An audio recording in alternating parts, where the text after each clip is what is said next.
But behind the headlines, the risks are just as real as the promises. How did this deal come together, and what could it mean if it fails? Why would a nation stake its future on tractors?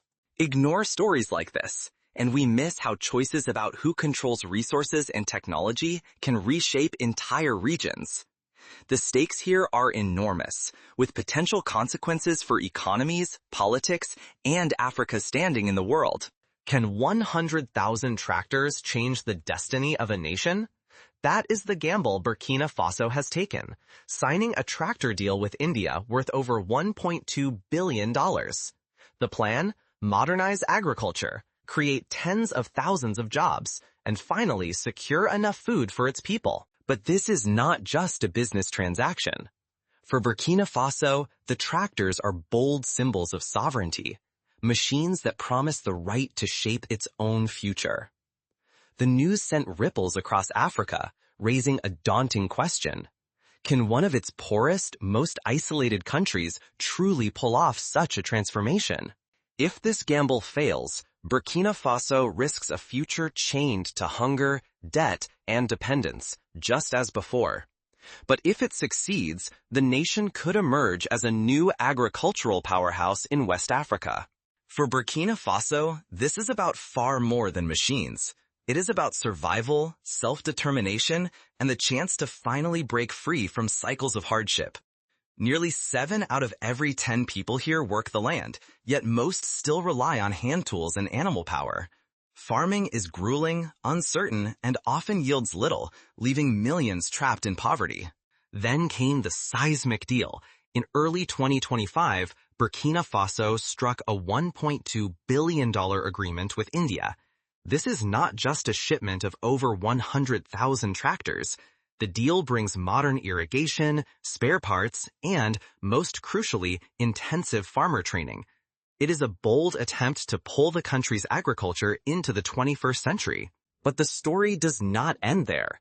India is not simply selling hardware and leaving. Instead, Indian banks and companies are offering a web of loans, grants, and partnerships. Burkina Faso gets not only machines, but also the capital and expertise to use them. The true drama lies not in the steel, but in the financial ingenuity driving the deal. Yet one question lingers. Why is India, thousands of kilometers away, willing to risk so much? And what does it hope to gain by fueling this transformation? This deal is about far more than tractors and seeds. It is a contest for power, influence, and the right to shape the future of a continent. To answer that, we must look beyond economics and into the shifting power plays linking Asia and Africa. India's motivations are as complex as the deal itself. India is not acting out of goodwill. Their move is pure strategy, aimed at expanding their reach in West Africa, just as France's grip loosens and China asserts itself as a rival. By moving now, India hopes to win allies, open up new markets, and lock in trade agreements that will pay off for generations. Every tractor sent is a lever of influence. The financial structure, combining grants, loans, and private contracts, guarantees that Indian firms profit not only now, but for years through maintenance and supply deals. This is about rewriting trade routes, forging alliances, and staying a step ahead in the global game. But the risks are immense. If Ibrahim's gamble pays off, the nation could see economic growth, stronger food security, and firmer political control. If it fails, Burkina Faso could drown in debt while thousands of tractors rust unused, a fresh chapter in the continent's long struggle with broken promises.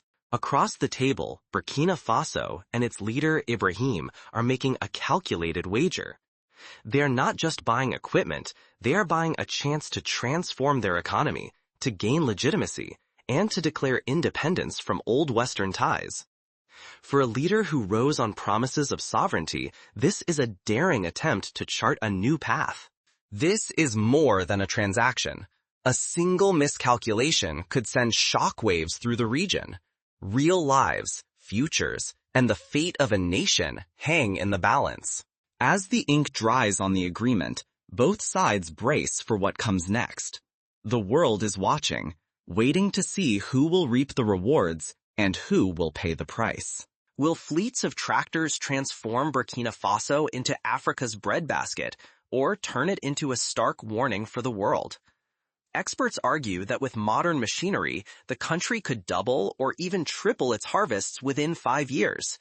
Imagine fields that once struggled, now yielding enough to export, fueling billions in new revenue and nudging the nation toward true self-reliance. Yet the stakes go far beyond profit. Should this gamble succeed, Burkina Faso might finally break its cycle of dependence, feed its people, and emerge as a regional force, offering hope not just at home, but across the Sahel. The model could ripple outward, inspiring neighbors to follow suit, strengthening food security, generating jobs, and stemming the tide of migration toward Europe. But the risks are vast. If the plan falters, Burkina Faso will be burdened by mountains of debt, broken dreams, and thousands of idle tractors rusting under the sun. Failure could reinforce the idea that bold African initiatives are doomed, making it harder for future leaders to attract trust or investment. The shockwaves would spread, deepening hardship, unrest, and fueling desperate journeys across borders. In the end, the fate of millions hangs in the balance. Food on the table, work for the young, and the vision of an Africa shaping its own future. For decision-makers from Paris to Delhi, this deal is more than a transaction. It is a test of whether Africa can seize control of its story through partnership and bold innovation. This is about more than machines. It is about rewriting the future of a continent. Now, as tractors arrive and seeds are sown, all eyes turn to the fields of Burkina Faso. The world waits to see if hope will take root, or if hard lessons will follow.